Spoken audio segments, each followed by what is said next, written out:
लोकसभा निवडणुकीत मिळालेले अपयश पुसून काढण्याची नामी संधी माजी केंद्रीय राज्य आरोग्य व कुटुंब कल्याण मंत्री भारती पवार यांना मिळाली होती। परंतु या संधीचे सोने न करता घरकाभेदी लंकाढाये अशा प्रकारची भूमिका भारती पवार यांनी मतदारसंघात आणि विशेषतः कळवण तालुक्यात घेतली असल्याचे बोलले जाते आहे।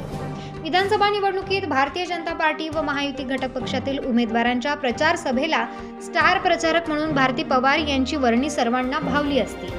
केंद्रीय मंत्री असताना पक्षाचे आणि पक्षप्रमुखांचे डोळे घाण्यात त्या सर्वस्वी धन्यता मानत होत्या। त्याच भारतीताईंनी युती धर्म किती पाळला असाही प्रश्न आज कळवण तालुका आणि येथील मतदार राजा विचारतो आहे। लोकसभा निवडणुकीवेळी कांद्याला झालेली निर्यात बंदी, शेतीमालाला मिळणारा अल्पदर आणि संविधान बदलणार अशी विरोधकांनी केलेली वल्गना, यासोबतच भारतीताईंचा मतदारसंघाशी तुटलेला संपर्क यामुळे त्यांना पराभवाचा सामना करावा लागला। परंतु पराभवाचे अवलोकन न करता भारतीताईंनी कौटुंबिक नाराजगी व्यक्त करत विधानसभा निवडणुकीतून लांब राहत मतदारसंघातील महायुतीचे उमेदवार यांना प्रचारात मदत न करता त्यांच्याही हाती निराशा येण्याची वाट बघितली की काय असेही प्रश्न उपस्थित होत आहेत। सुरगाणा मतदारसंघात महायुती कडून विद्यमान आमदार नितीन पवार यांनाच उमेदवारी निश्चित असणार हे जगजाहीर होते।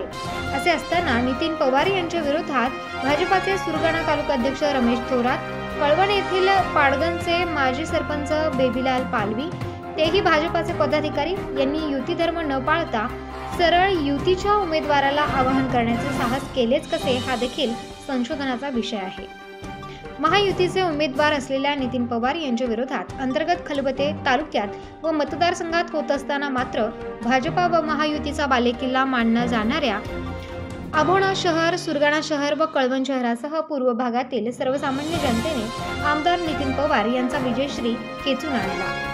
कारण पंतप्रधान नरेंद्र मोदी यांनी देशाला दिलेला एक है तो सेफ है हा मंत्र जिथे मतदार बंधू भगिनी यांना समजला, पण तोच युती धर्म माजी केंद्रीय मंत्री भारती पवार यांना कळला नसल्याची चर्चा मतदारसंघात होते आहे।